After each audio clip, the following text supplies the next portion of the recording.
గాజువాక నియోజకవర్గం పెదగంట్యాడ అయ్యన్నపాలెం గ్రామంలోని శ్రీ శ్రీ నూకాంబిక అమ్మవారి ఆలయంలో 10వ వార్షికోత్సవ వేడుకలు అంగరంగ వైభవంగా నిర్వహించారు. ఆలయ ధర్మకర్త గొందేసి అప్పలరెడ్డి మాట్లాడుతూ ఈ ఆలయం గ్రామస్తులందరికీ చెందిందని, అమ్మవారు భక్తుల కోరికలు తీర్చే కల్పవల్లిగా ఉన్నారన్నారు.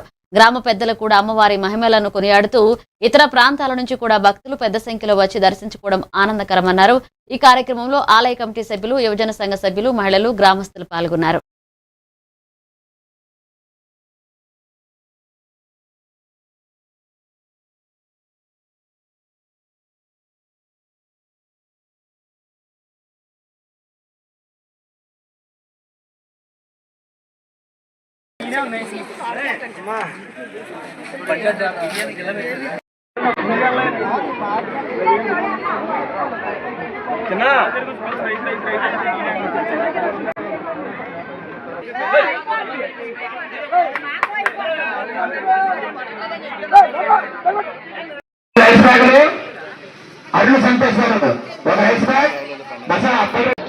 నేను అనగా గొంతు అప్పలరెడ్డి, బుల్లెట్ రెడ్డి.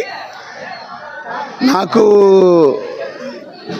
ఈ కార్యక్రమానికి మా తాతగారు, మా నాన్నమ్మేనంటి గురమ్మ పూర్వం కాలం నుంచి నూకల గుడి కట్టి, అంతకుముందు వేప చెట్టే ఉండేది. ఈ 10 సంవత్సరాల నుంచి అన్న సమారాధన, ఊరేగింపులు, సేవగరడీలు అన్నీ మేళతాళాలతో ఊరేగింపు తీస్తున్నాం. ముందు ఇంకా ఫుల్ఫిల్గా ఏ ఒక్కరి విషయంలో కూడా ఇబ్బంది లేకుండా, ఏ ఒక్కరు లేరు అనుకోకుండా ముందుకు తీసుకెళ్లే విధంగా జరగాలని చెప్పి మనస్ఫూర్తిగా కోరుకుంటూ ఈ అక్కడ చక్రం నాకు వస్తుంటాను. ధన్యవాదాలు తెలియజేస్తాను.